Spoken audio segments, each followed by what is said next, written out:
My name is Ann Mulligarden, and I am the Education Director of the Birmingham Holocaust Education Center. And I have to apologize, my internet is out and I'm on my cell phone, and it's also running in and out. So if I disappear, that's what's happening. And we do have Zoe Wheel, who is our outreach coordinator. She is here to make sure everything runs smoothly. So if I disappear, make sure you talk to Zoe in the chat, and don't send anything to me in the chat because I won't be able to receive it. But we are happy to have everybody here tonight for our teacher cadre. And our guest tonight is Dr. David Meola. He's going to be talking about the struggle for Jewish equality before the Holocaust. My notes I don't have, but I can tell you briefly about Dr. Meola. He is a professor of history at the University of South Alabama. He is right now in British Columbia, so he's a long way from Mobile. So we are so glad he could join us via Zoom. I also have the honor of serving on the Alabama Holocaust Commission with Dr. Meola. He is a commissioner on the state commission. And I am going to let him fill in the holes on his bio. Please know that we are recording this tonight and we hope to post it, as well as we will have Dr. Meola's presentation and some resources that he mentions posted on our website on the Teacher Cadre event. This particular event is where these things will be posted after tonight. So know that that will be available for you as well. And then after the program, Zoe will post a link for a survey that we would appreciate you all assisting us with. And please make sure to check your chat that Zoe might be sending you other information as well. So I'm going to turn it over to you, David, and let you take it away. Good evening, everyone. How's everyone doing? Nice to see some familiar faces there that I've known for a while. And to those of you who I'm meeting for the first time, it's very nice to meet you. To kind of fill in, since Anne unfortunately has lost her internet and everything is on her phone tonight. I received my PhD from the University of British Columbia in Vancouver in 2012. And in between coming to the University of South Alabama, I worked at the University of the South in Sewanee, Tennessee. My research is specifically on Jewish life during the middle of the 19th century. And a lot of what I'll be talking about today deals specifically with my first book and with my future projects as well, which is a more positive, I guess, take on Jewish history in the 19th century, where I look at what Jews actually did during their lives and help to make themselves appear within society and the actions that Jews took within society, instead of merely focusing on those actions that happened to Jews in society, especially those anti-Semitic incidents of violence that many people would assume to be very prevalent. What I'm going to do tonight is kind of set the stage for you at first, and then I'm going to go into the Enlightenment and then move on through the 19th century up until the early 20th century. So with that, I'm going to share my screen, so please give me a second. Please let me know if everyone can see it. Just a quick nod. Okay, good. So what I'm going to do today is I'm really going to kind of give a quick background history, and I'm not going to belabor too much on this screen, but a lot of modern Jewish history for lots of people will start really around the time period of right around 1500. And 1500 is really important for Jewish history for a number of reasons. At this time, there were, numerous world events that were going on at the same time that affected world Jewry. First was the finishing of the Reconquista in the Spanish Peninsula, and concurrently with that, we have what was called what we would call the Spanish Inquisition of 1492 and 1497, which is where the Sephardic Jews of Spain and Portugal were then kicked out. There, ostensibly, the Jews of Spain and Portugal were kicked out of those areas, not necessarily because of what they believed, but because of their relations to those who would be called conversos. and those who had already converted from Judaism to Catholicism. And there was this belief at the time, especially that conversos would still conviviate with their brethren and still basically have relations with their Jewish relatives. So there was always this belief that many of those conversos were in fact backsliding into Judaism. And during the Reconquista and during the Inquisition, the one way that the Spanish crown and their associates sought to be able to bring those conversos more into the fold of just a Catholic society was by kicking out those Jews in those areas. And those, where did those Jews end up going? Well, a lot of them spread across the Mediterranean. So many of them went to Italy. Some of them moved to the Ottoman Empire and to many of the Arab lands of North Africa. But a huge proportion of them actually ended up moving up along the Atlantic shores to both the cities of Amsterdam and Hamburg, especially where very prosperous Jewish communities, Sephardic Jewish communities, blossomed. Now, those communities there found a lot of, I guess, tolerance really isn't the word that's really key there, but they found the idea that they were welcomed there as refugees. Those that had been conversos that moved, ended up to Spain and Hamburg, felt free to be able to come out and start practicing again as Jews.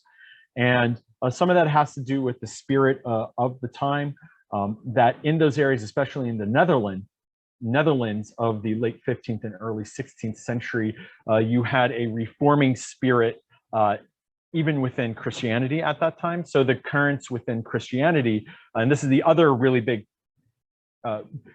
current at that time, was the Reformation. And so the Reformation of the 16th century, and eventually then the development into Calvinism and the importation of Calvinism into the Netherlands, led to a much more welcoming spirit to Jews in Amsterdam. And we eventually will see that later on in the Americas as well. And I'm not going to skip too far forward at this time.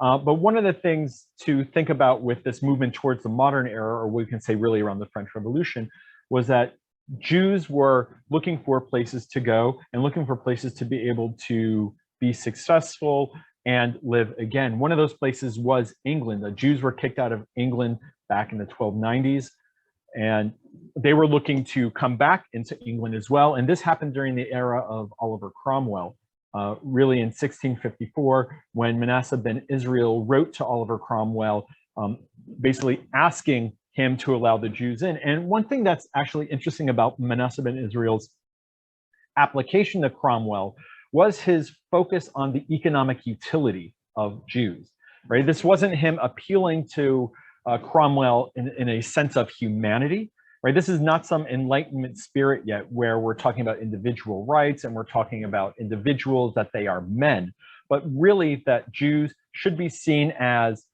helpful to the English nation. Let the Jews in and we will make the English peoples more prosperous. And indeed, those sentiments were actually brought even further by John Toland. So John Toland in the early 18th century wrote a piece in English, one of the first pieces in English, about trying to advocate for Jewish equality in the United Kingdom and in Great Britain. And he really argued, right, that Jews are men just like other men, but they are useful to us. Let them in there. They help with businesses. Everywhere that the Jews have gone, businesses have thrived. And so Toland really was making the plea to the English Parliament and to other Englishmen to allow Jews in, make Jews equal. This will help all of us. So I think there's something to be said in this, that Jewish life here, that there were people advocating for Jews. Now, Toland was certainly one individual, and that would not be necessarily the case throughout all of England. In 1753, there was a bill, it was called the Jew Bill of 1753, that passed the English Parliament, which actually allowed Jews to be citizens and to be given rights as Englishmen. Within 1 year, that bill was rescinded. And that was due to the protest of English shopkeepers and those in the commerce field. And we see this really repeatedly throughout this early modern period and even in later periods, that those who were economically threatened by the few Jews that were around ended up holding a lot of sway and trying to prevent Jews from getting equality. And we'll talk more about that once we get to the 19th century too. So more generally with Jewish life in the 17th century, Jewish life had changed quite a lot. In 1542, a gentleman by the name of Joseph Caro, who was from the city of Safed, which was all the way over in the Ottoman Empire, basically codified Jewish law into what was called the Shulhanaru. And Judaism, a lot of people seem to think that Judaism is one religion, that there's this kind of beginning of Judaism from the temple period, or even all the way back to slavery in Egypt, all the way to the present day. And I like to think of Judaism a little bit differently, in that there are lots of Judaisms, right? And that Judaism has changed over time. It has not stayed static. And so the world of Joseph Caro was trying to bring a little bit more clarity and a little bit more cohesiveness to the rules that up until this point had not been written down, or at least had not been really codified. And some of that is due to, if you think of the time period, 1542 was the era, right? We're only 100 years since the creation of the printing press in Europe. So there was really no need. It would have been tough to try to codify the Jewish laws, Jewish traditional laws, the oral law, and the written law into one standard, tomb. And so this was done in 1542.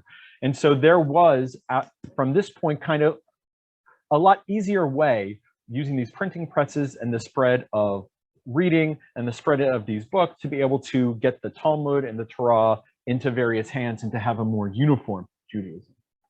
Now, also really around this time, right, not far after the Shulhanaru came around, we also have the world of Sabbatai Tzvi, who we call him today, it's kind of the false prophet. And Sabbatai Tzvi claimed Davidic ancestry and claimed to be the Messiah. And lots of followers all around Europe, especially, started selling off their wares, started preparing to go to the Holy Land with Sabbatai Tzvi to bring in the era of the Messiah.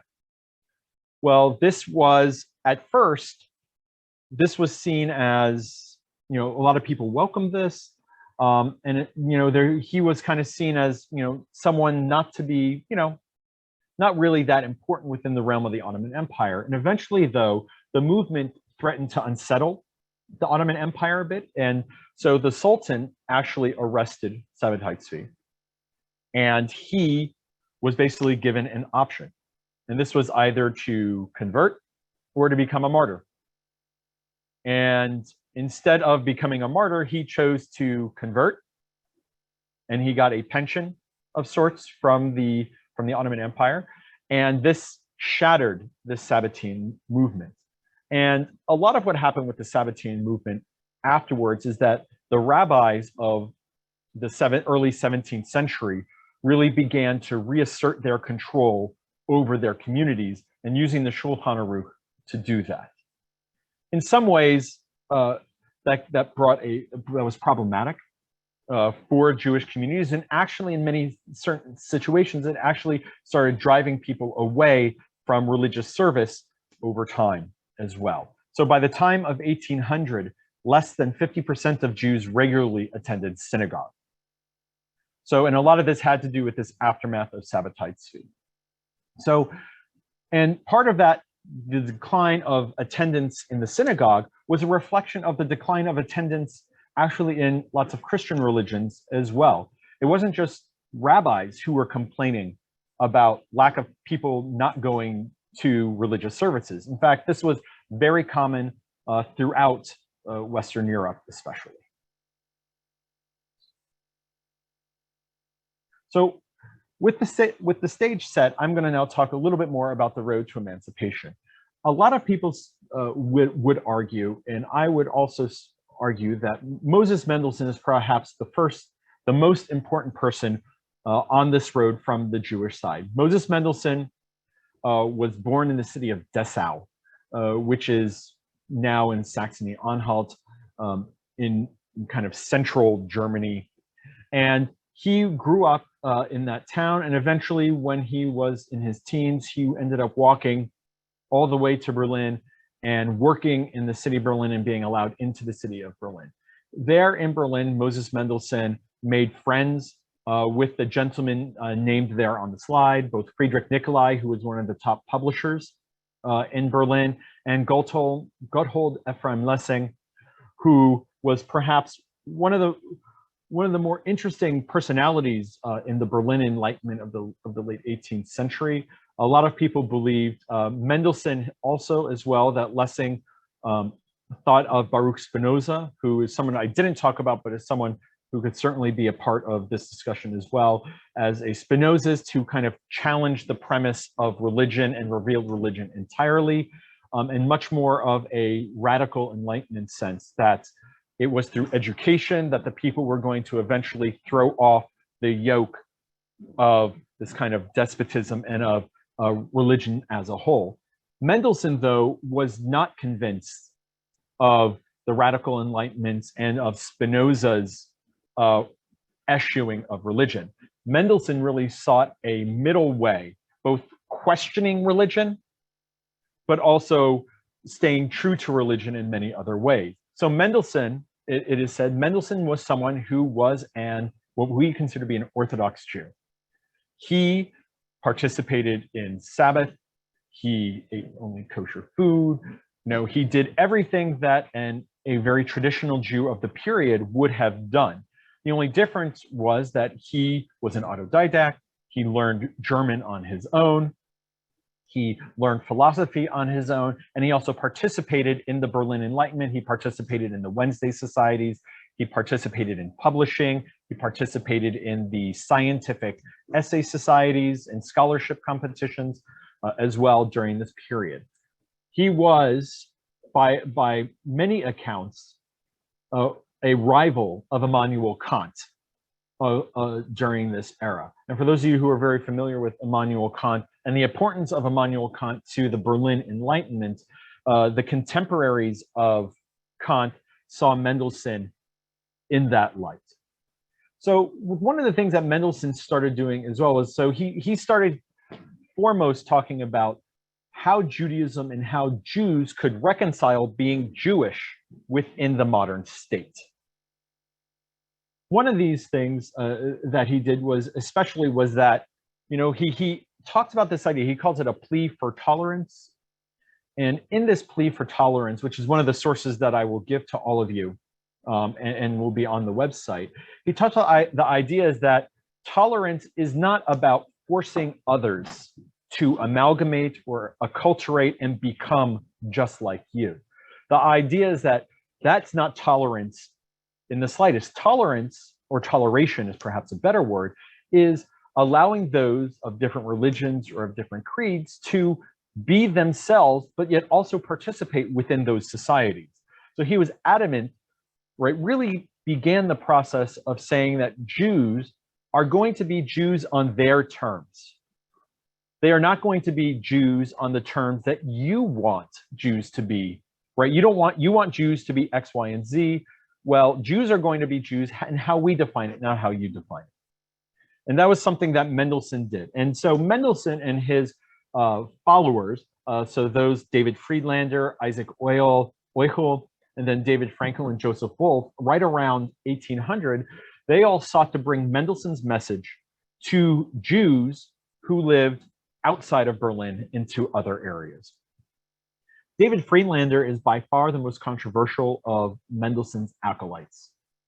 David Friedlander basically argued and tried to plead with the Berlin government, this being the Prussian government, that, let us be Jews. We will convert, but just let us be Jews, right? So that it's this really strange concept that Friedlander came up with, is that we will, right, if you want us to be nominally Christian, fine, whatever. But we're going to practice, quote unquote, Christianity how we want to, which is being Jews. So of course, this was, that was a non-starter. Right? The idea is that like Jews are Jews, and it was not acceptable to either side. But this was really one of the more radical ideas that came out of this Berlin period for Mendelssohn's followers.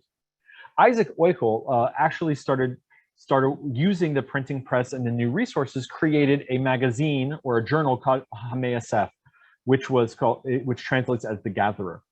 AHEC was a Hebrew language journal, and this is something that's really quite novel. The idea is that to the Jewish public, especially the men in the Jewish public, they would have known Hebrew, but the idea is that we are going to try to transmit the values of the Enlightenment and of the Jewish Enlightenment, or the Haskalah, to those in the periphery so that they can then educate the populace.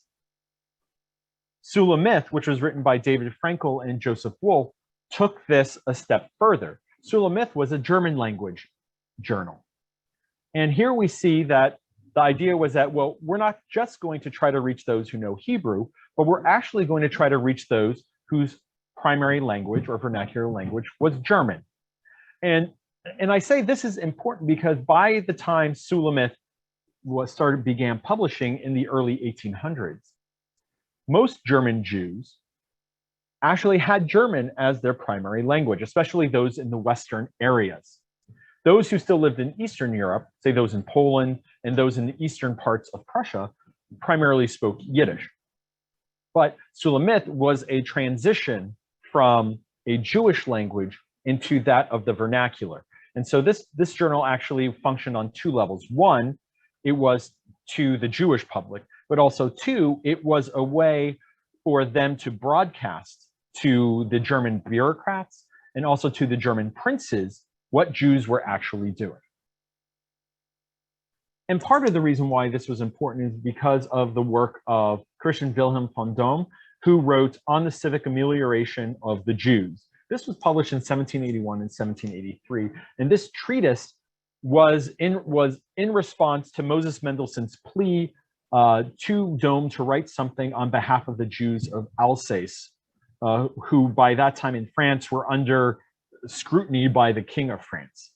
And Dohm basically writes that Christians were the ones who need to emancipate the Jews, and Christians are the ones who need to change their ways, right? So yes, Jews need to change. Jews need to change their economic profile. They need to learn German. There are all of these things that Jews need to do, but Christians also have a role to play in this process of emancipation, right? That's why it's called this quid pro quo, right? Jews are going to regenerate themselves or become more like us, and we are going to give them rights in exchange. But it's not just not just for Jews to do, but also for Christians to do.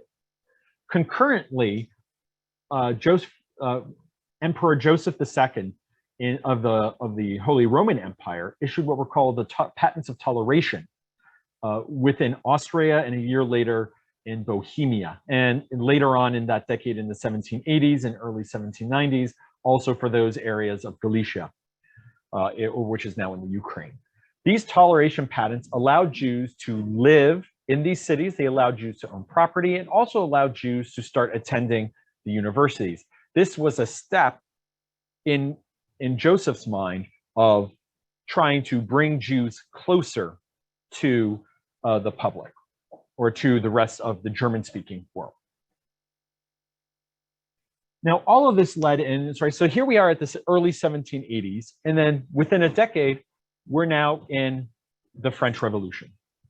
And Jews, the idea is that, well, where do the Jews fit within these new states that are being based on citizenship and much more in the spirit of the Enlightenment, dealing with civil rights, civic rights, human rights, and ideas along those lines? Well, for the most part, the Jews of France received their emancipation in 1791 and 1792. The Jews of France were emancipated by the National Assembly.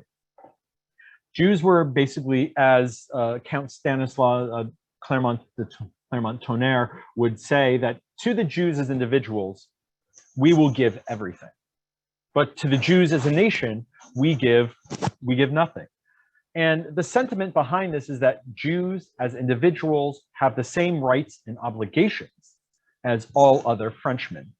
But Judaism and the Jewish community as a whole doesn't receive the same rights that they used to have, right? Jews used to be a corporation with special privileges within the old early modern society. But now within the state society, within the citizen society, Jews had to act communally like other religions. So all of this worked quite well. And then through the era of Napoleon, Jews fought in the Napoleonic armies.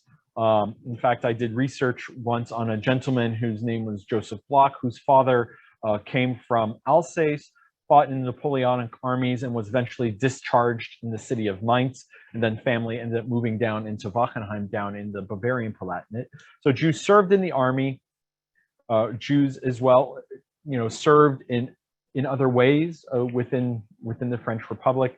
But in places like Alsace, which had many more Jews as a proportion of their population, again, we have this economic competition, and lots of non-Jews accused Jews of this practice of usury or charging of excessive interest and of holding on to the debts of them. And so there was a movement towards rescinding the rights of the Jews. And so it ended in 1808 with what was called the Decret Infame, but at first in 1806, there was a letter to the Assembly of Jewish Notables and eventually concretized in the Grand Sanhedrin of 1806. But let me talk about, so here are the first 6 of the 12 questions. And I'm going to give you a couple of answers, give you a kind of example of some of the answers that the Assembly of Jewish Notables gave to Napoleon and his ministers. So the first one says, is it lawful for Jews to marry more than one wife? And the answer is, it is not lawful for Jews to marry more than one wife. In all European countries, they conform to the general practice of marrying only one. They go on. Moses does not command expressly to take several, but he does not forbid it. He seems even to adopt that custom as generally prevailing, since he settles the rights of inheritance between children of different wives. So this first answer would go on and say that the Jews are both asserting Jewish difference, but also confirming that the Jews of Europe, or that Jews who live in those areas where only one wife is permitted, they will only have one wife. But that does not mean in those areas where Jews are allowed to have multiple wives and can afford to have multiple wives, that does not mean that that will not happen. In fact, at the end, they talk about this, and they go on and say that really in the 11th century at the Synod of Worms, it was concretized by the rabbis that Jews of Europe, or those in the Western European realm, would only have one wife. So the next question that I want to focus on here is the third one. Can a Jewess marry a Christian and a Jew a Christian woman? Or does the law allow Jews to marry only among themselves? Then the rabbis respond, the law does not say that a Jewess cannot marry a Christian, nor a Jew a Christian woman, nor does it state that the Jews can only marry among themselves. The only marriages expressly forbidden by the law are those with the 7 Canaanite nations, with Ammon and Moab, and with the Egyptians. And they go on, and then they say, unions of this kind are still found in France, but we cannot deny that the opinion of the rabbis is against these marriages. So one of the things that they would want to say in this practice is that while we cannot forbid Jews to get married to non-Jews, the idea is that we do not approve of them. And in fact, they go on further in their response to say, basically that, well, it is also the same among Christian religions, that the Christians also do not approve of Jews marrying Christians. And so we are just like everyone else. We are just asserting that we do not want, they are allowed to, they are still Jews, but we are not going to approve of them, just as non-Jewish clergy would likewise do so.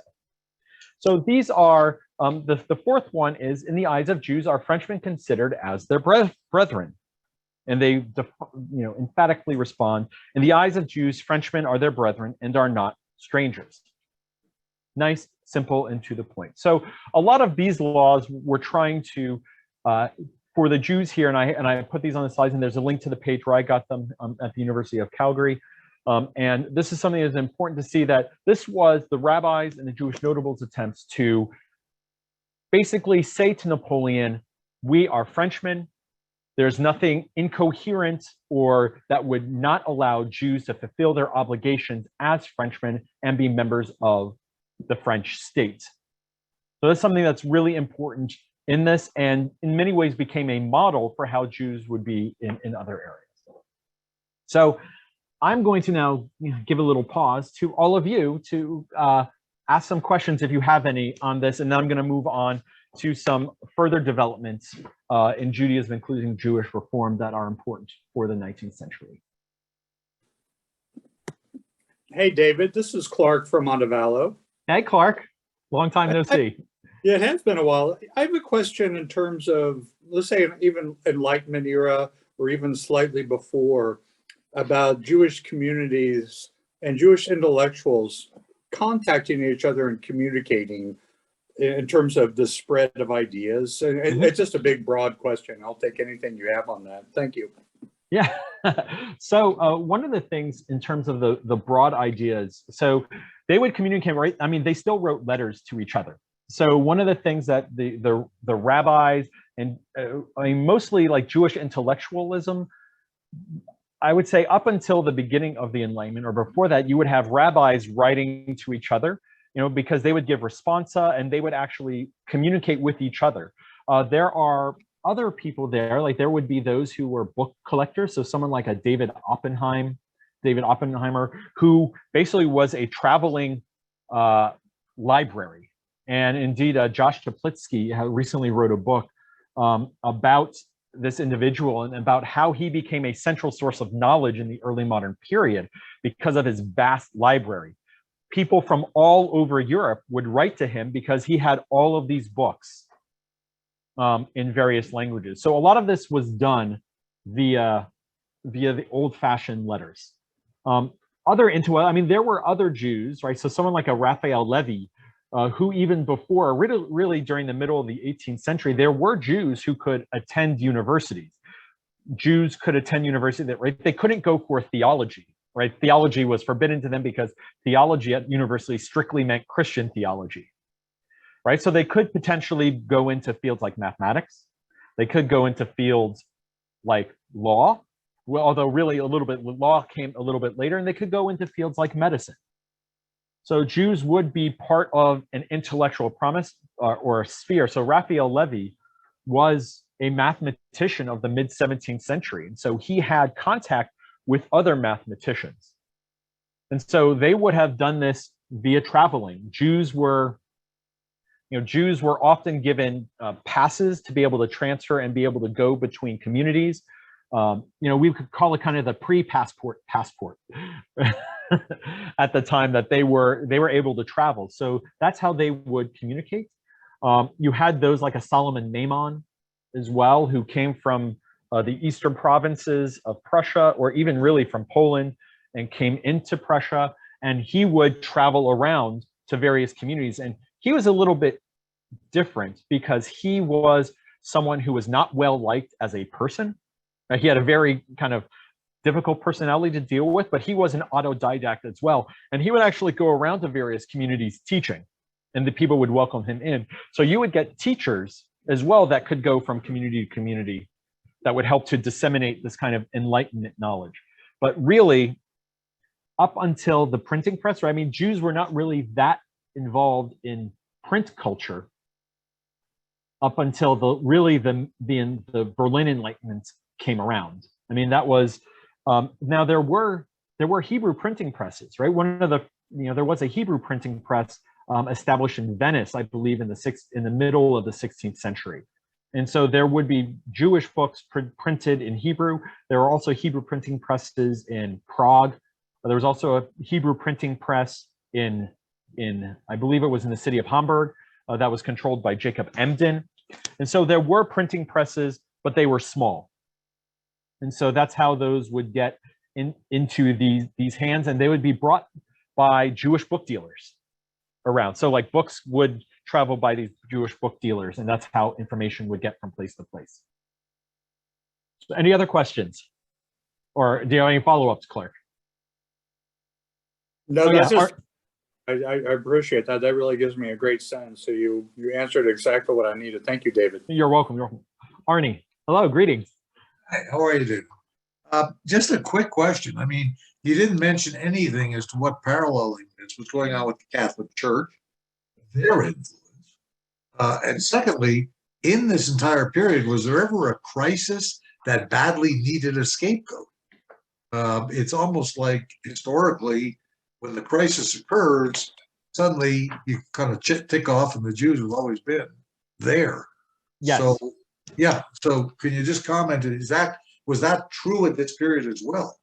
Church was So I basically went through on a couple of slides, 300 years of history. So, so yes, I mean, the Reformation itself, there were lots of crises. I mean, you had, at this time, or like 1475, you had Simon of Trent. This was the blood libel case that came about, and throughout the 15th century, throughout the 15th century and early 16th century, there were at least 6 to 8 different accusations of blood libel. But the most famous was that of Simon of Trent, where a little boy was killed, and basically his body was found in one of the Jewish scions of Trent's house, and then eventually they were tortured, and it became this symbol, right? In the idea that there were scars on the boy's penis, and there were all these accusations of Jews using Christian children's blood for use in ritual purposes, whether that's drinking it or using it to sprinkle on matzah, whatever, as part of this. So that was a big thing. And the one thing to notice is that all of the blood libel cases all happened in German-speaking areas. There were attempts, right? And so Trent, the city of Trent, even though it now is in modern Italy, Trent is a 50-50 split of German and Italian. It was really, it was an era in the Holy Roman Empire, but in the Catholic and Italian areas of Italy, blood libel didn't really exist. Now, of course, the century before that, you had the plague and the blaming of the Jews on the spreading of the plague and the poisoning of the wells. But in the 15th century, you had the Trent issue, and then going right on into this, you had the Reformation, and then you had Martin Luther, who at first was sympathetic towards Jews. Of course, he wanted to convert the Jews, and then by 1543, he was writing about how he wanted to, kill the Jews, kick out the Jews, burn their synagogues, and build churches on top of the ashes. So that was part of the Reformation as well. Now, it does seem to be that the Reformation, that Jews actually had high hopes for the Reformation, and indeed those like Jossel of Rosheim, who wrote to Martin Luther and tried to curry favor with him and have him as an audience, and tried to actually, right, they thought like with Luther that there would finally be sympathetic ears to the plight of Jews underneath the Catholic Church. And of course, those hopes were to be dashed by that. The other things during this era as well is you had the 30 Years' War, and Jews participated within the 30 Years' War. They became traitors. This is in fact where the Rothschild family started making a name for itself, was in helping to procure,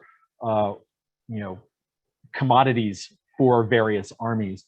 But also at the same time, you had the Khmelnytsky massacres going on in Ukraine, where around 100 to 150,000 Jews were murdered by Ukrainian nationalists. So that actually pushed Jews moving west. So the one thing I didn't say was that the Hamburg community, right, and I'll get into Hamburg in a second, in the Reform era, the Hamburg community really up until the mid-17th century was a Sephardic community. After the 30 Years' War and after the Khmelnytsky massacres, it became an Ashkenazic community, or of German Jews who were forced west by the pogroms going on in the Ukraine.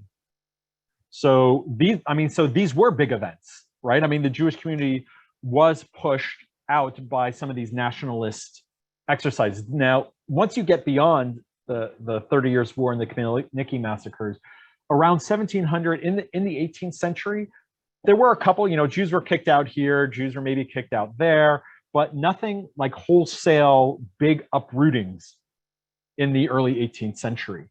And I think some of this has to do with the spirit of the Enlightenment as well, is that, there was still a chance that Jews were seen as humans, maybe not well-liked, but they were seen as humans.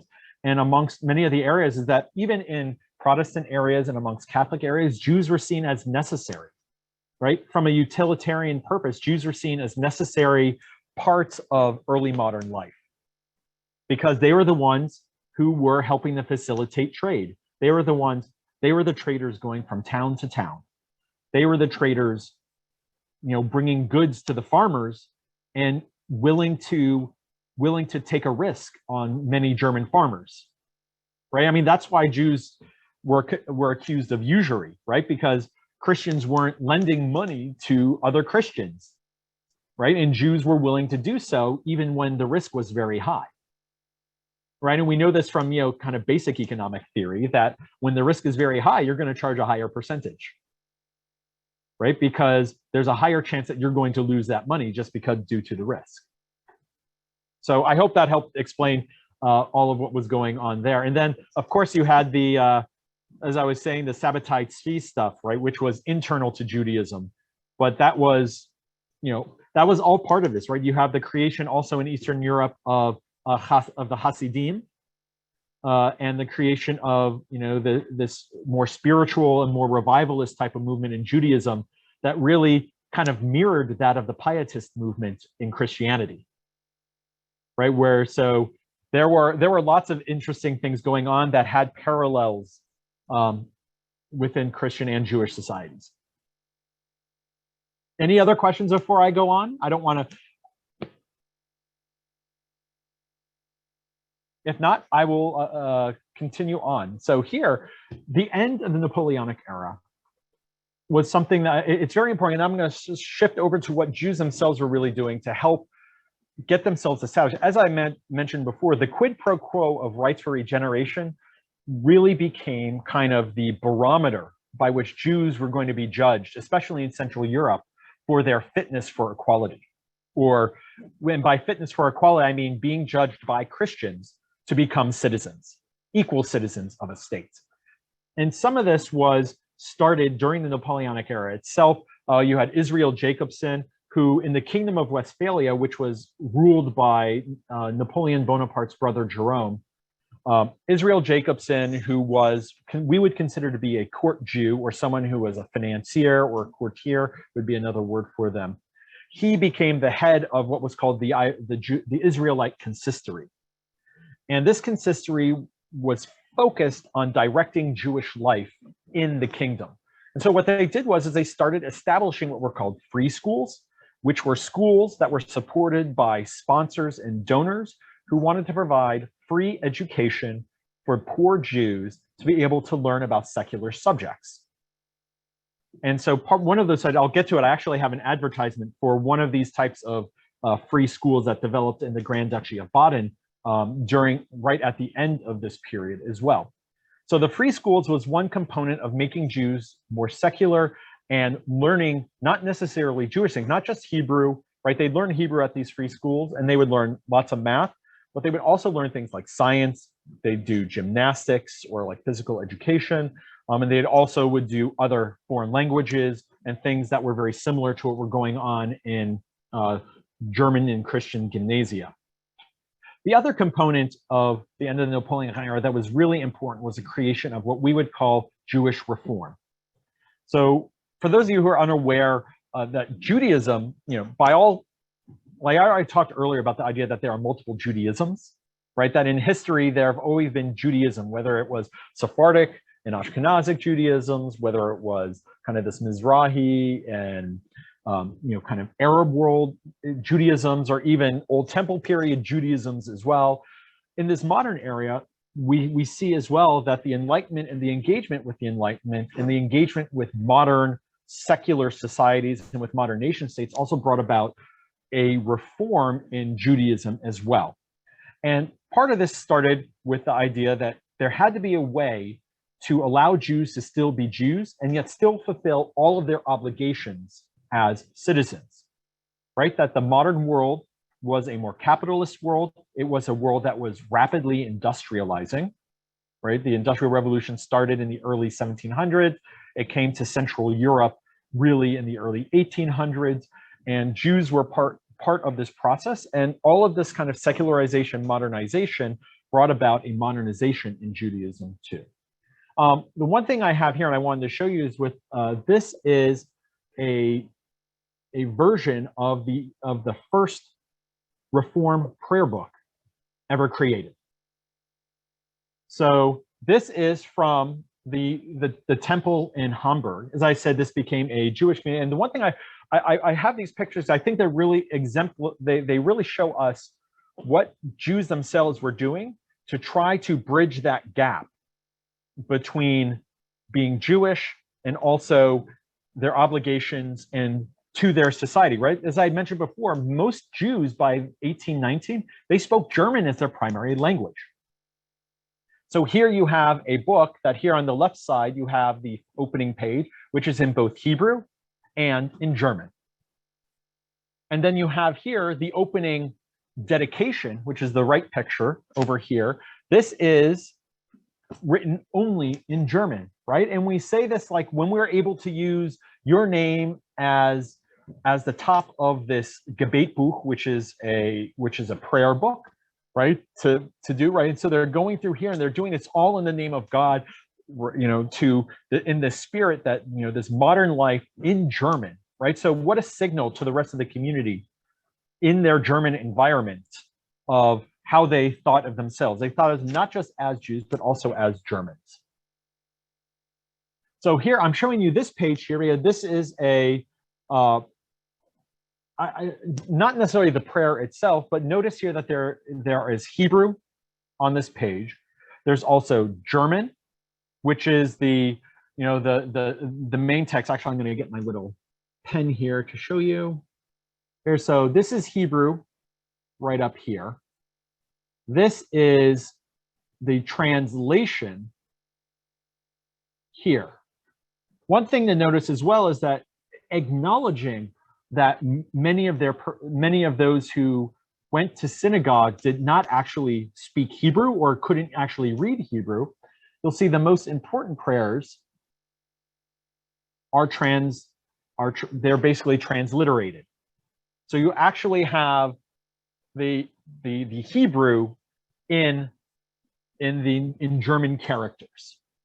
So this is very much a recognition of what this meant. Now, this prayer book was very controversial. And it was controversial even within the Hamburg community. You know, so the community, what they did is they created and built their own temple. They call it the temple, hearkening back to the days of the temple in ancient Israel. And they used this book. They built their own community. Those who we consider Orthodox and traditional Jews vehemently opposed this and actually petitioned the Hamburg Senate to prevent these Jews from both meeting and from preventing this prayer book from being used. The Hamburg Senate decided to take a middle way. And they chose to both allow the services to go on. They chose to allow the prayer book to be printed, but they refused to allow the Jews of this new temple community to separate out and not be a part of the regular community. So those who belonged to the Hamburg temple also had to pay dues for both communities. And so this goes to tell you a little bit more about that community as well, is that those who belonged to the new temple community were also members of the middle class, and most of them were businessmen. So they had the means by which to support two synagogues. The other thing that came about during this development was that those who led the community, those who led the Hamburg temple were not allowed to be called rabbis. They were only allowed to be called preachers and teachers. And this was something that, you know, because of the authority of being a rabbi in the community was so important, the Senate said, well, we're going to force, you can still hold your services, but you're not going to be equivalent in terms of name, but we're going to allow you to develop however you want. So for the Orthodox, they got a little something, right? That they're not officially recognized as a Jewish community, but they got far less than they wanted, which was to prevent this entirely from going on. And those that were reformers got actually quite a bit of what they wanted, which was the permission to exist. But they didn't get what they ultimately wanted, which was recognition of being equivalent to the other community. So this split, but this began what we now call the split between Reform Judaism and Orthodox Judaism. And eventually the Reform movement would actually split later on, and I'll get to that in just a second. So one of the things with the reform of Judaism also did was that this quid pro quo also demanded of Jews changing what they were called their occupational structure, so becoming more like the German public, which meant becoming more farmers and becoming tradesmen. To change their religious customs, if you were to go through and look at a lot of the synagogue ordinances of the 1820s, you will see that one of the big things was that during Purim, which is in some ways it happens, I would liken it to make a comparison. Nowadays it has become kind of like a little bit almost like a carnival type of practice where Jews dress up and there's a parade and you read the Megillah, which is the book of Esther, and you celebrate this, and there's lots of noise, that is usually made. And whenever Haman's name is mentioned, that we're always, making grog, using groggers and making all kinds of noise. Well, these synagogue ordinances during the 1820s expressly forbid that. So one of the things was that services in Judaism were to become orderly, right? And that was one of the big complaints of Christians, especially Protestant Christians, was that Jews were disorderly. So a lot of these ordinances sought to do that, or to change that. Jews were also asked to change their personal behavior, which was, why don't you come sit and eat with us? And of course, this was really difficult for many Jews because most Jews kept kosher and they kept to the kashrut laws. So when you went to someone's house, you wouldn't eat their food because you didn't know whether or not you could eat the food because it was not necessarily kosher. So that was seen as a mark against that. Although, as we've come to find out through lots of historical research, is that many Jews kept kosher in their homes and often did not keep kosher outside their homes. Right? And this happened even heads of the Jewish community. For instance, in the city of Heidelberg, the head of the Jewish community only kept kosher in his home. And when he went out with his associates and business associates and with others involved in city councils and the commerce, he did not keep kosher. Right? So this was something going on all the way back in the 1840s and even before that. It's not just some function of modern Judaism in the 2000s or even the late 20th century. Another idea is this concept called Bildung. Bildung is a German concept which means formation, but it means formation of mind, body, and spirit. That's really what it means. And for most Jews, this meant not only getting educated, but doing exercise, learning philosophy, and becoming one harmonious self. And so what I have here on the right-hand side of your screen is actually an advertisement for, I'm sorry for the blurriness of this, it was taken from a much smaller picture and blown up, that this was an advertisement for a new Jewish school that was going to be created in Mannheim based along all of these principles. Jews were going to learn foreign languages, they were going to learn science, some students were going to learn trades. The whole idea was bringing Jews into harmony with what society had demanded of them. And so that's something very important. And you saw this started, and this advertisement is from 1816. So literally just after the Napoleonic era, Jews were making advertisements, broadcasting it to the public. And the thing to say is that this was from the main newspaper in the Grand Duchy of Baden, right? So this was really a signal to the broader public of what Jews were doing. So the reform movement really took off, though, in the 1830s and the 1840s. And the two men most responsible during this time period for the championing of Jewish reform were Abraham Geiger and Ludwig Philippson. Both of these men, as you can see from the titles, both of them had doctorates. This is one of the new things that happened in the 19th century that became very important, is that Jews were now allowed to go to university and actually get doctorates in religion. And so someone like Abraham Geiger got his PhD from the University of Marburg. Dr. Ludwig Philipson got his PhD from the University of Berlin.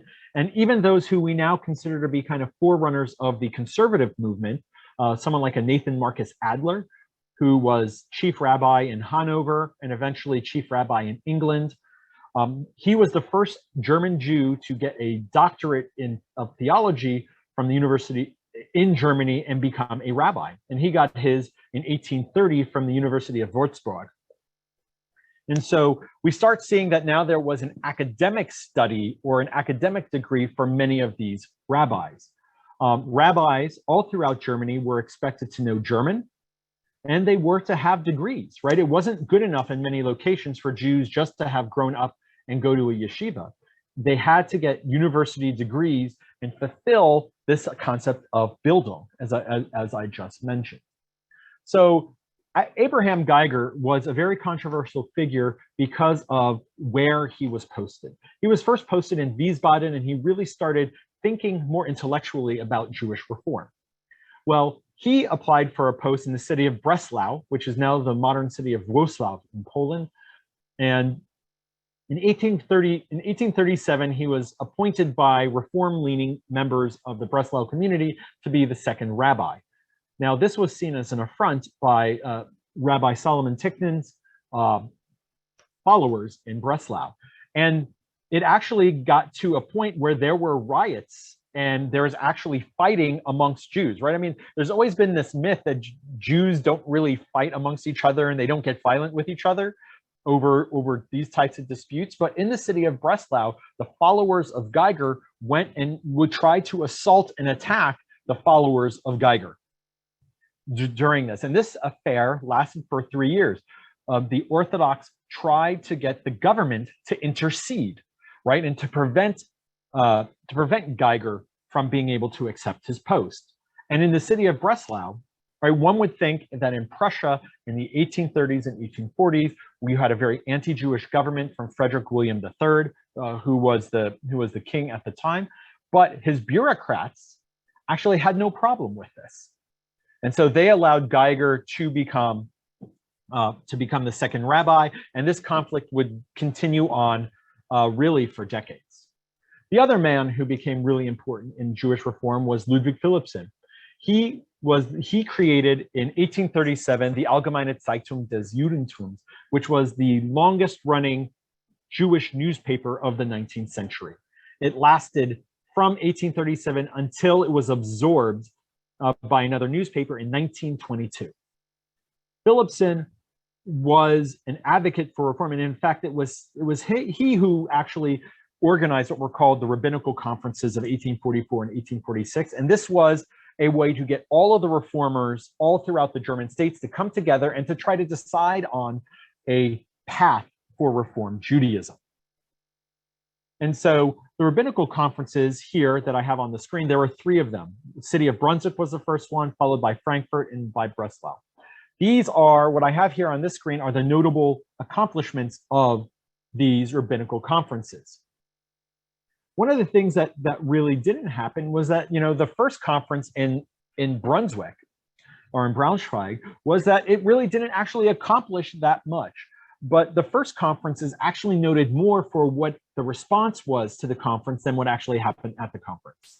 In late 1844 and early 1845, Orthodox rabbis from all across Europe sent a petition calling all of those who were the reformers traitors to Israel, right? They actually used the term Verräter, which is the German term for traitor.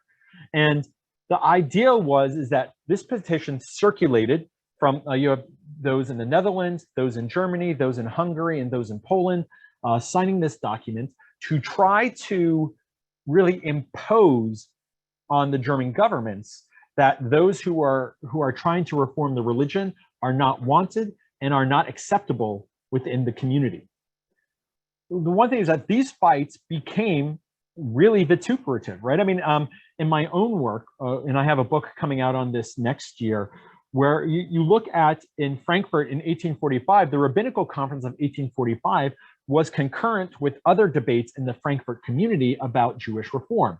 one of the big debates was about the practice of circumcision in the community. You know, for many new Jews, including those like Gabriel Reeser, circumcision was something that was seen as, even though it says it right in the Torah that, you know, Jews need to be circumcised, that there were many who saw the practice as barbaric, and they sought to have their children still put in or welcomed in the Jewish community without being circumcised.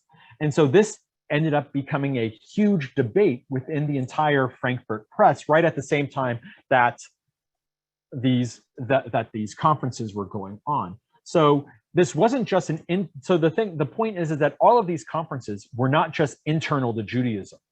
They were public conferences that the entire German public actually had. They actually had interest in viewing. And there was even conflict in the 1845 conference. And this was, as I say here, that Zacharias Frankel and Leopold Schott walked out of the Frankfurt conference over the requirement to use or not use Hebrew as services. And really, it became, you know, this is one of the big differences between what we now know of as the conservative movement and the Reform movement in Judaism, was over the use of Hebrew. The Reform rabbis all agreed that it was not legally required for Jews to use Hebrew. But the question wasn't whether it was legally, right? The question wasn't whether it was legally necessary. The question was whether one should. Should Jewish communities actually use Hebrew? Those, you know, Frankel and Schott were like, well, of course we should use Hebrew because it's the holy tongue. We should use Hebrew because it's our connection to God. Those in the broader community were like, well, most people don't know Hebrew and there's no feeling towards it. We need to have like Hebrew, or we need to have services in the vernacular language because the vernacular is closer to their hearts. And we want people to actually feel Judaism. So all of these reforms which came about also came along with what were called these radical reform societies. And the premise of these radical reform societies was to have a movement that led towards pure Mosaism or positive religion. The idea was that we were going to have a Judaism built from the ground up that focused solely on the 5 books of Moses, right? The idea was that we were going to use the scriptures themselves, not the Talmud, the scriptures themselves, and that is what we are going to use as our religion. These reform groups were tied intrinsically to other groups throughout German society. These were known as the Friends groups. So at the same time in the 1840s, there were groups known as the Friends of Light and the German Catholics who took on Protestantism and Roman Catholicism into a more welcoming environment, right? Those that were not so doctrinaire and being more inclusive of those who didn't want to have a very strict religious life. Well, that is kind of how these radical reform societies also developed. And a lot of these, part of their program was to move the Sabbath to Sunday. Now, this was considered really radical. And in fact, reformers, except for the Berlin Reform Society, no other Jewish groups in the modern era moved the Sabbath to Sunday.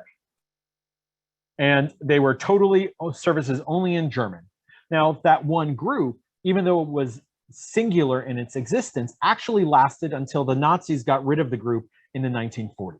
And I believe they were shut down in 1941, 1942, which is when the group finally had to close. And that those that survived from the Berlin Reform Society ended up spreading out around the world and ended up joining regular Reform communities wherever they landed. So here are the 5 tenets of these radical reform societies, right? We recognize the possibility of limited progress in Judaism, right? The collection here is, right, the Talmud possesses no authority for either dogmatic purposes or for practical standpoints, right?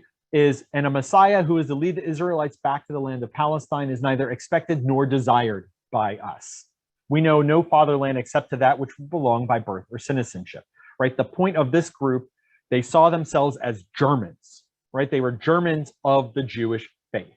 That is how they saw themselves. They were not German Jews, right? I know that's just a name, but I think it's an important name. Something that would later on in the 1880s become crystallized in a group called the Zentralverein, which was the central organization for Jews, for Germans of the Jewish faith. And then there were two other ideas that were non-published but were more controversial. And that was, of course, the idea that there was no recognition of circumcision as binding, and then that ancient laws and customs like being kosher or keeping kosher were no longer binding. In their official program, the reformers didn't do this because they knew that for lots of Jews, that was a non-starter. And that was, so they just informally did this.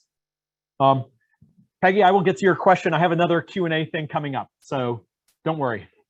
I'll get to your question in a second.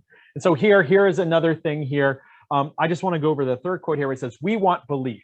We want positive religion. We want Judaism. We hold true to the spirit of the holy text that we recognize as a testimony to godly revelation, which will reveal the spirit of our fathers. Right? So these are, and the idea is that even the next one says, we cannot observe commandments that have no spiritual hold on us and refuse to recognize a codex as an unchangeable rule. Right? This idea of progress, that Judaism isn't static, that even those laws in the 5 books of Moses, if those laws are out of sorts or out of tune with the sensibilities of modern day, we have no obligation to be bound by them. So we now get to our pause. So Peggy, please go ahead, and you had your hand up first, so please ask away.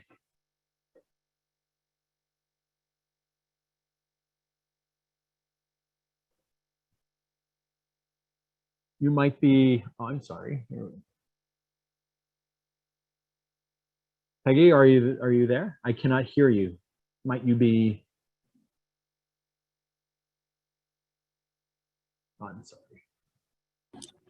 I'm sorry, I don't really have a question. I was an accident. Oh, okay. Well, does anyone have any questions? David, I have a question. Yes. And I don't want to derail this, but I'm thinking about the more secular Frankfurt Assembly of 1848. And I don't know, is there any Jewish participation in that? And just from a larger sense, any kind of similarities? And I'm not necessarily meaning the religious sense. So anyway, thank you in advance.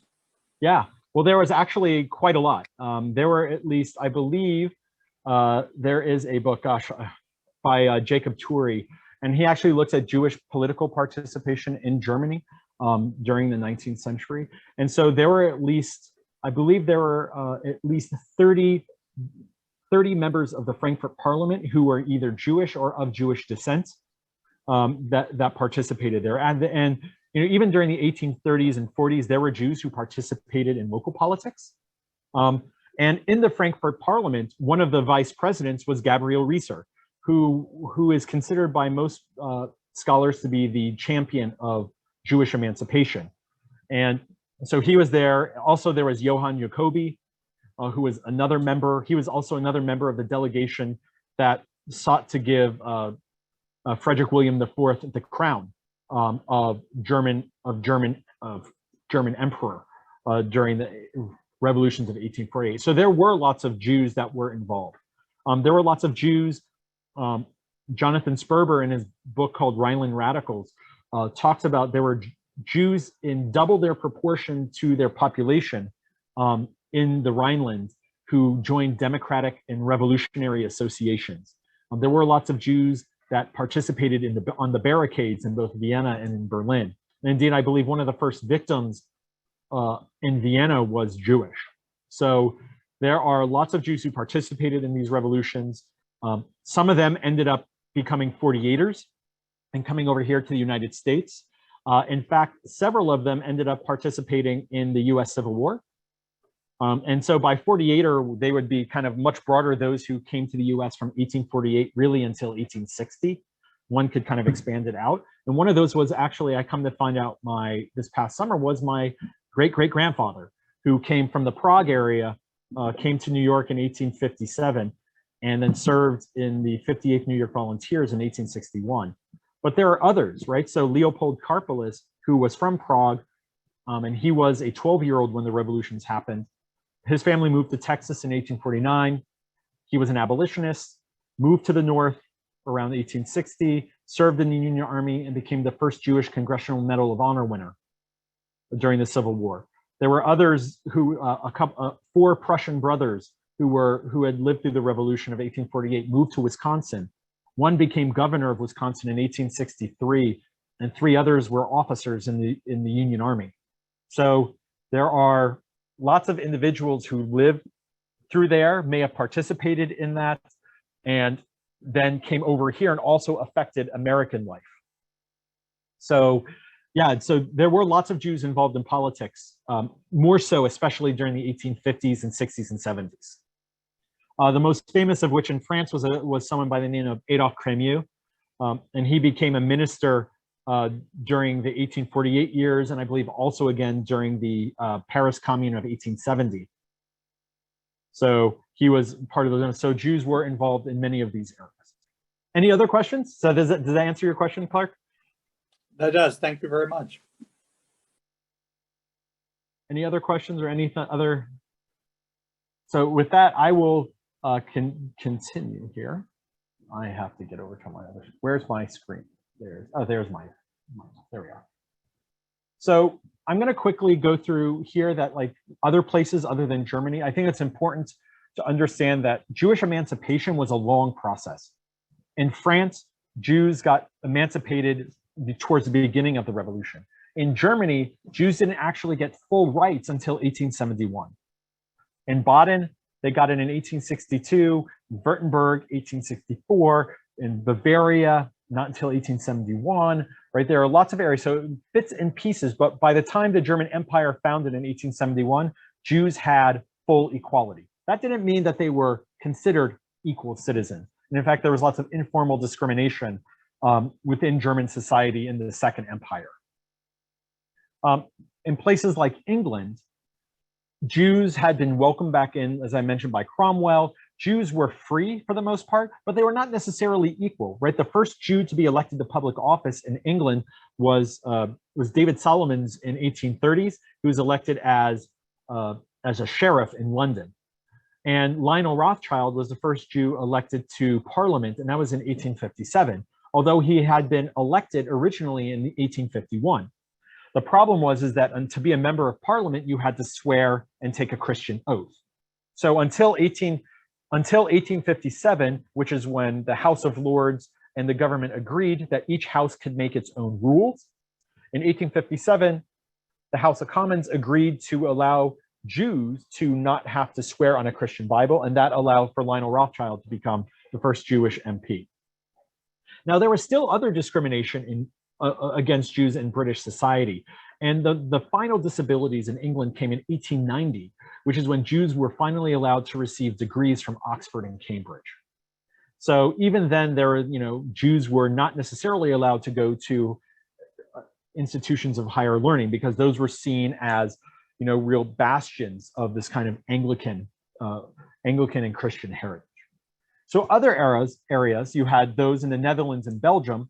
Jews were emancipated in the Netherlands when the Napoleonic armies came through. The laws in the Netherlands never changed. And in 1830, when Belgium separated from the Netherlands, Jews were fully emancipated there as well. And in fact, the Netherlands was used by Jews all throughout the German states as an example of what Jewish citizens can be to a republic. One of the things that was said in Baden, for instance, is that Baden had all of 18,000 Jews out of 1.2 million people. In the city of Amsterdam, there were more Jews in the city of Amsterdam than in multiple German states combined. So in the city of Amsterdam, there was well over 30,000 Jews in the 1830s and 1840s. Well, Baden only had 18,000 Jews. And yet Jews in Amsterdam not only served in the military, but they were actually the criminality statistics, which were often used against Jews, were actually proved the opposite. Jews were less likely than regular citizens to actually commit crimes. And in fact, the German statistics also said the same, but most German Christians refused to acknowledge that, right? There was a myth of Jewish criminality that accompanied a lot of the discrimination in German society.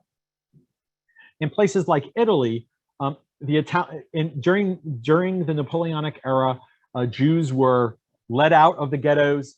by the Napoleonic armies. And then when the Napoleonic armies retreated, they were put back in.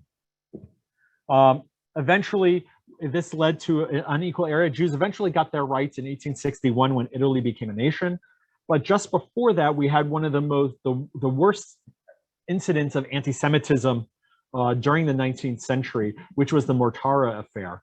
And so this was in 1858 when Edgardo Mortara, a Jewish child, was baptized unbeknownst to his parents. And he was basically then stolen from him by the church. And indeed, so the child was sickly, and the maid, who was Christian, worked in a Jewish home. She went and had the child baptized, and then the child survived. And then basically they took the child away from the family, and when they went to get the child back, the Pope refused, adamantly refused, and in fact raised the child basically like his own son and to be in the church. And in fact, Edgardo Mortara later on became very anti-Jewish due to in his upbringing. So this affair was a cause célèbre from throughout the entire world, and in fact led to French Jews creating what was called the Alliance Israélite Universelle. And this was an organization dedicated to protecting Jews and Jewish rights around the world. And so that was kind of what happened in France. And so in France, we also have, but France, of course, was also not scot-free of anti-Semitism. The Dreyfus Affair of 1894 showed anti-Semitism at some of its worst, where the French government, especially the military, conspired to frame Captain Alfred Dreyfus of betraying military secrets to the Germans. And part of this was, one could say, was because he was from a German-speaking area, which was Alsace. And after the Franco-Prussian War of 1870-1871, Alsatians, right, those who moved into France, there could be a hint of suspicion, but it was also because he was Jewish that he was considered particularly liable, not just because he was Alsatian, but also because he was Jewish. And I'm going to skip over these quotes here, but really the Dreyfus Affair tore French society apart, right? There were really fears of almost a civil war between Dreyfusards and anti-Dreyfusards because of what it was doing to the Republic, right? Was France a society of laws, or was it a society run by a military dictatorship in cahoots with the Catholic Church, right? Those were really the two elements.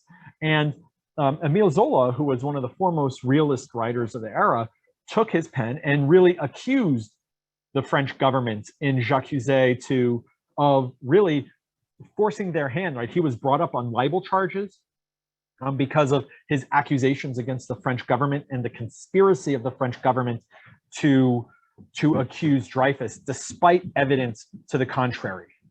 So this brought up, this affair lasted for well over a decade. Alfred Dreyfus was convicted multiple times for the same offense. And indeed, he says it in one of these quotes here. How can the same court compose of military officers who was convinced of Dreyfus's guilt actually be recommended or be allowed to try to convict him or to hold another trial, right? They are not impartial, right? So you really had this sense of this Jewish, right, this anti-Jewish sentiment in this society that was bringing and tearing France apart. And here are just some quotes here for you to see later of Dreyfus's reprieve and what he said after he was finally released and exonerated of his crimes. So I'm going to skip the Q&A here because I know we only have a couple minutes left. And I'm going to kind of skip over to Eastern Europe. I think it's important what was going on elsewhere. Austria-Hungary had the second largest Jewish populations in all of Europe during the 19th century. The only larger populations were in Russia. Poland, and it's important to say, Poland did not exist after 1797. After the Napoleonic era, there was kind of a Grand Duchy of Warsaw, or even after the Napoleonic Wars, there was kind of nominally an area, not really autonomous region as part of the Russian Empire that was called Poland. But it was an area like, so Poland was actually an area during the Middle Ages where Jews were warmly welcomed. And all the literature would say that, right? That's why there's so many Ashkenazic Jews in Poland and in what would be called the Pale of Settlement, because they were all welcomed in as Jews are being kicked out from all across the rest of Europe. They were seen as having utility and to help the Polish kingdom, the Polish and Lithuanian Commonwealth survive. In Austria-Hungary, Jews were very important. A branch of my family is actually from Austria-Hungary as well. Jews were given equality in 1848 throughout the Austro-Hungarian Empire. In 1867, they were given equality in the Hungarian part as the empire split into Austria and Hungary underneath the joint crown, or really the dual monarchy as it was called. And there was fluctuating acceptance and discrimination, and it really depended on the area.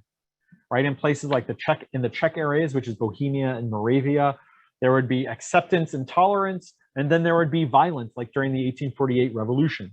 In the German areas, there was acceptance and then also violence, right? In these areas, in fact, the area where Jews were most welcome in the Austro-Hungarian Empire would have been in the Hungarian areas. And indeed, Jews were seen as very important towards what was called Magyarization. So as the Hungarians became more important after 1867, Jews, especially in places like Transylvania or in Romania and in Southeastern Europe, Jews were actually seen as agents of Magyarization, right? And Jews saw themselves as Hungarian nationalists in many ways. So in Hungary, despite, like, you know, we have this view of Hungary as being very anti-Semitic, and a lot of that is, you know, when we see that during the Holocaust, right, when all of that happened. And certainly there was a blood libel case in Tiza Elzar right around the late 19th, early 20th century. But overall, Hungarian Jews had a better go of it than in some of the other areas of the Austro-Hungarian Empire. And then we have Russia, which is where the most Jews lived in the entire world, right? I mean, the largest Jewish population in the world was Russia. Most Jews lived in the Pale of Settlement, which was established by Catherine the Great. It encompasses areas of Ukraine, Lithuania, Latvia, Moldova, and Belarus, all of those areas there. Most Jews live in these areas known as the shtetls. Reforms in the 19th century were very important all throughout Russia, but particularly towards Jews. The Tsar Nicholas basically said Jews would be able to leave the Pale of Settlement if you served 25 years in the army. And this is something that was particularly onerous because no one else had to serve 25 years in the army. But Jews particularly had to actually recruit, and many Jews are actually forced into conscription into Russian army. And Jews, though, could buy their way out of that conscription, and often went for richer Jews, often paid poorer Jews in their communities to take the place of those that were conscripted. One of the things that happened, and briefly, is that you had this kind of Yiddish culture regeneration in the late 19th century. Yiddish was all important. We start seeing, you know, like poets, like, you know, and writers. Oh my gosh, I mean, I'm forgetting the name there because I'm slipping, and we've only got a few minutes left. You would see those who wrote Tevye the Milkman. I know one of you is going to be able to help me with that. And Chaim Bialik, or who didn't write that, but Chaim Bialik, and then we also have all of the other Yiddish writers, and there's really a Yiddish renaissance during this period. But there was lots of anti-Semitism as well. You had pogroms in 1881, which ended up forcing many Jews to move west in Europe, and that's when you see the rise of East London as a Jewish community in the 1880s due to the pogroms in Russia in 1881. You also see the rise of Jews in German universities as well after 1881. There's actually a really interesting book by Jack Wertheimer, which talks about Eastern European Jews that came to Germany because they weren't necessarily accepted either by German Christians or by German Jews. So there was a lot of conflict as migrants moved west. But of course, the largest group of those Yiddish-speaking Eastern European Jews would have come here to the United States. Around about 2.5 million or so Jews came from 1880 to 1924 to the United States. And some of this came, and a huge chunk of them came after 1903, which was in the city of Bialystok, when there was a huge massacre. Up to about 1,000 Jews were murdered and massacred there.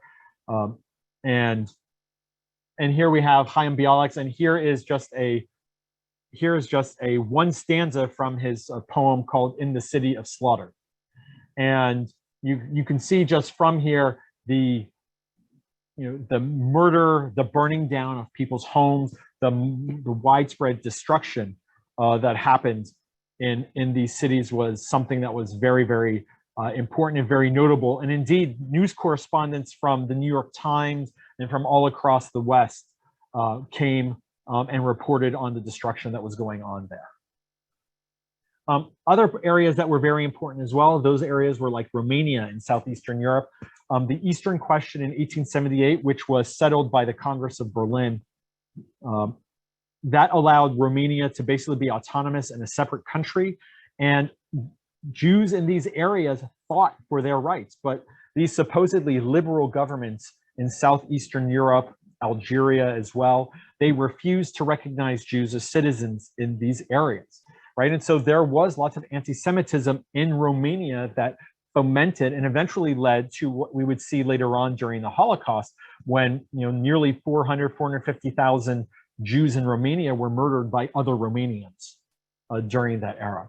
And so this is, and then there was, of course, a thriving Jewish life. On the opposite spectrum, there's actually a very thriving Jewish life in cities like Salonika, or now called Thessaloniki, where over half of the population of the city of Salonika were in fact Jewish. And it was a huge trading city. It was in Greece, or in the general Greek areas. That area was, of course, controlled for large portions of time by the Ottoman Empire and eventually by Greece. And there was a very vibrant Jewish and Sephardic and Romaniote life that was there. So the last one I want to go to is those areas in the United States. About the time of the American Revolution, there was maybe about 1,000 Jews here in the United States.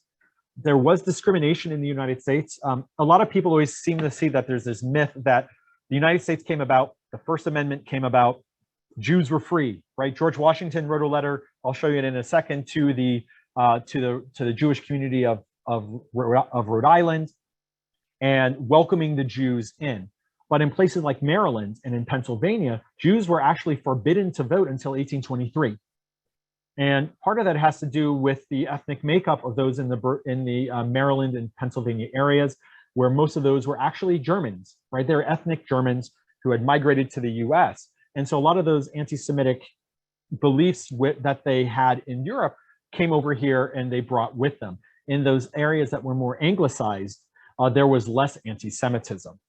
And here is a letter here, as I was saying here, one of the things I like showing and talking with my students about this letter is that now here George Washington is talking to the Newport, Rhode Island community. In the third paragraph here, it says, "The citizens of the United States of America have a right to applaud themselves for having given to mankind examples of an enlarged and liberal policy, a policy worthy of imitation. All possess alike liberty of conscience and immunities of citizenship. It is now no more that toleration is spoken of as it was by the indulgence of one class of people," right? And then it goes on and goes on here. And the idea is that here he writes all of this in 1790, knowing that in 1787, the United States Constitution enshrined slavery in the Constitution, declared slaves only 3/5 of a person for representation purposes, and allowed the slave trade to continue on until 1808.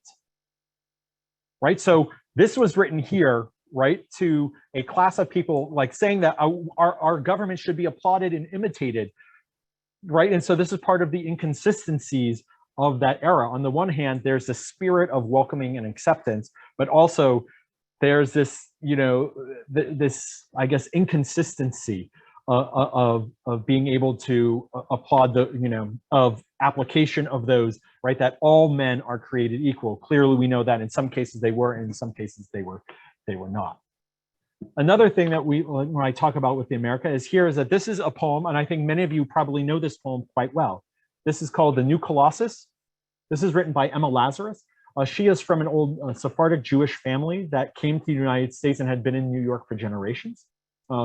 And this here was from, and as you can see, I have a picture of the Statue of Liberty because this is the poem that is on the Statue of Liberty, right? It says here, give me your tired, your poor, your huddled masses yearning to breathe free, the wretched refuse of your teeming shore. Send these, the homeless, tempest-tossed to me. I lift my lamp beside the golden door.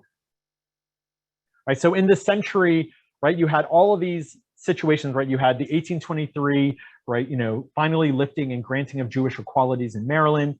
You have during the Civil War, you have General Order Number 11, where General Grant exiled the Jews of Kentucky, right? And that order was rescinded by President Lincoln. To here now, with the celebration of the centennial of the Declaration of Independence and of the Constitution, and here we have all of these refugees now coming to Europe, and Jews as a part and parcel of this. So even in America, right, there's, Jews were welcome, and we see this, right? Millions of Jews come to the US during 1880 to 1924, but after 1924, with the American Immigration Act of that year, Jewish immigration was shut, just like everywhere else. And, and we know that during the Holocaust, there's a really great exhibit at the Holocaust Museum in Washington, D.C., which talks about the applications to become refugees in the US and how that was hindered by the regulation of 1924, which only allocated by country certain amounts of peoples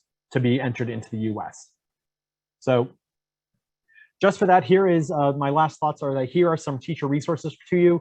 And there's a whole document awaiting for you of various primary sources with some of my notes and underlines as well, for you to use in your classrooms and for you to read through, that will hopefully help you with your students and be able to give them a kind of a better idea of Jewish life before the Holocaust. So I can just kind of enter that. We can either end, or I can also enter it. I have a few more minutes that I can have more questions if any of you would like.